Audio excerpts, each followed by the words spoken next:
अगर दिल्ली का पोल्यूशन सही करना है तो चाइना से सीखना पड़ेगा।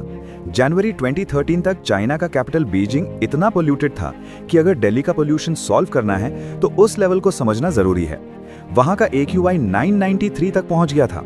घने स्मोक के चलते विजिबिलिटी 100 मीटर से भी कम हो गई थी। 100 से ज्यादा फ्लाइट्स कैंसिल हो गई थी और रेस्पिरेटरी इश्यूज के पेशेंट से हॉस्पिटल्स भर गए थे। पूरी दुनिया में ये क्राइसिस एयर पॉलिक्लिप्स के नाम से जाना गया। पब्लिक गुस्सा और इंटरनेशनल एम्बैरेसमेंट के बाद फाइनली चाइनीज गवर्नमेंट ने 2013 में clean air action plan launch किया। उनके पोल्यूशन का सबसे बड़ा कारण था कोल, जिसे डर्टी फ्यूल भी कहा जाता है। अगले कुछ सालों में बीजिंग ने अपने सभी कोल बेस्ड पावर प्लांट्स को गैस फायर्ड पावर प्लांट से रिप्लेस कर दिया और चाइना की पहली सिटी बन गई जिसके सभी पावर प्लांट्स क्लीन एनर्जी से चलने लगे। इवन लाखों घरों में कोल पावर्ड हीटिंग सिस्टम को इलेक्ट्रिक या नेचुरल गैस हीटिंग सिस्टम से रिप्लेस कर दिया गया।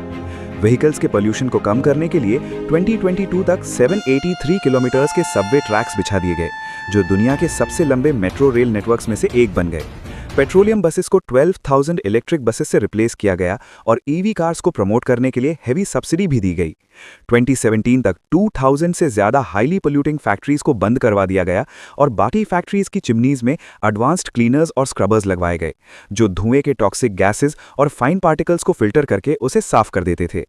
इसके अलावा उन्होंने 35 high grade air quality monitoring station setup किए और 2000 से ज्यादा PM मॉनिटरिंग स्कैनर्स भी लगाए, जिससे किसी भी एरिया में कोई पोल्यूशन रूल तोड़ता तो तुरंत पता चल जाता था।